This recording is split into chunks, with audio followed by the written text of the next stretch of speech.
Bonjour, Gilles ici pour actualité-dvd.com. Je vous parle du coffret en DVD de The Leftovers The Complete First Season, la série créée par Damon Lindelof et Tom Perrotta et distribuée par Warner Bros. Et met en vedette Justin Theroux, Amy Brenneman et Christopher Eccleston, sorti en magasin le 6 octobre 2015.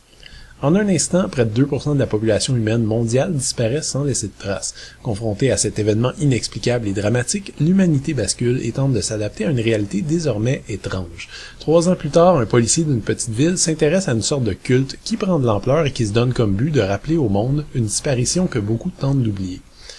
Avec autant de choix pour le spectateur dans le paysage télévisuel américain, ça en prend pas mal pour se distinguer. Il y a généralement 2 techniques efficaces pour ce faire, soit en mettre plein la vue, soit intriguer juste assez le public cible pour le convaincre de continuer à regarder, ne serait-ce que pour lui donner de l'espoir de répondre à certaines questions. C'est devenu un peu la spécialité de Damon Lindelof, co-créateur de Lost, scénariste au cinéma, notamment pour le Prometheus de Ridley Scott, et co-créateur de cette nouvelle série The Leftovers. Son influence se fait sentir partout ici, pour le meilleur et pour le pire. Lindelof s'est posé les bases d'une histoire vraiment passionnante. The Leftovers part d'une prémisse géniale et explore les ramifications sociales, religieuses et psychologiques d'un événement non seulement dramatique et traumatisant, mais absolument inexplicable sur l'humanité dans son ensemble. La disparition de masse imaginée par l'auteur du bouquin sur lequel est basée la série a cette caractéristique qu'elle touche à peu près tout le monde. Puisqu'une personne sur 50 est partie, il y a de fortes chances que tout le monde connaît quelqu'un qui a disparu. Ajoutons à cela l'idée que la science reste totalement impuissante à arriver à la moindre conclusion sur ce qui a pu se produire, et c'est un peu comme si on venait de mettre l'humanité entière dans une casserole à feu moyen.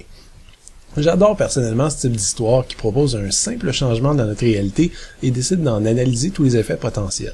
Si c'est votre cas également, je vous suggère le roman Les Chronolithes de Robert Charles Wilson, dont certaines descriptions m'ont rappelé à ce qu'on voit à l'écran dans The Leftovers, notamment l'impact sur une jeunesse devenue vulnérable à cause d'une perte de repères et de confiance en l'avenir. Évidemment, ceux qui vont avoir le plus grand plaisir à regarder la série sont ceux qui s'intéressent à la philosophie et aux grandes questions existentielles. Même si le générique de la série est inspiré des peintures chrétiennes de la Renaissance, les scénaristes évitent avec habileté la plupart des références directes à une religion quelconque pour expliquer leur phénomène. Les récits, tous intéressants, sont renforcés par un casting absolument génial, à commencer par Justin Theroux, que vous avez vu dans Mulholland Drive ou Miami Vice, et qui peut enfin jouer dans un rôle principal. Mais franchement, ça faisait longtemps que j'avais vu une galerie d'acteurs aussi uniformément bons, que ce soit des vieux routards comme Scott Glenn, Christopher Eccleston ou Ann Dowd, ou des jeunes talents prometteurs comme ceux de Carrie Coon ou Mariette Qualley. Même Liv Tyler, habituellement assez morne, crève l'écran ici et transmet vers la fin Scott Glenn, Christopher Eccleston ou Ann. Bon, tout ça est bien bon, mais on est aussi chez du Lindelof.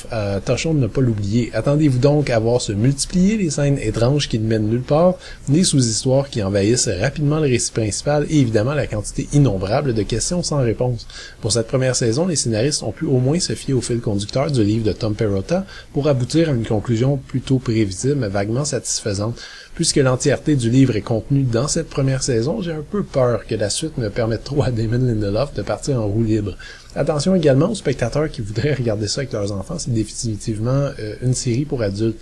Chaque épisode comporte son lot de langage vulgaire, de nudité et de violence parfois extrême. Les thématiques existentialistes et les réflexions moroses sur le deuil, la vie et le pouvoir spirituel risquent de laisser pas mal de jeunes en plan également. Les 3 DVD sont présentés en 1:78 anamorphique, avec Episodio en anglais 5.1 ou en portugais 5.1 et les sous-titres sont offerts en anglais, français, chinois, portugais, espagnol et thaï. J'admets être quand même satisfait de la quantité de bonus qu'on trouve dans ce coffret. On retrouve un making-of d'une demi-heure, 2 pistes de commentaires, un sur le pilote avec les créateurs de la série et un sur le dernier épisode avec les créateurs encore, ainsi que la réalisatrice.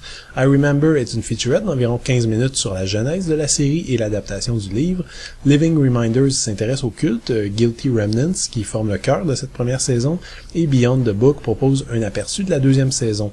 À noter que le coffret vient avec un petit pamphlet détaillant les épisodes de la saison ainsi qu'une copie digitale ultraviolet, même si c'est pas indiqué sur la boîte.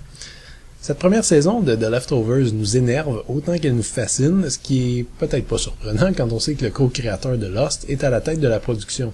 C'est une série très sombre et violente, autant en termes de violence physique que de violence psychologique, mais les questions qu'elle soulève sont vraiment intéressantes et l'interprétation demeure de tout premier ordre. La conclusion m'a laissé un peu sur ma faim, mais j'ai déjà très hâte de voir la 2e saison. C'était Gilles, merci, bon visionnement.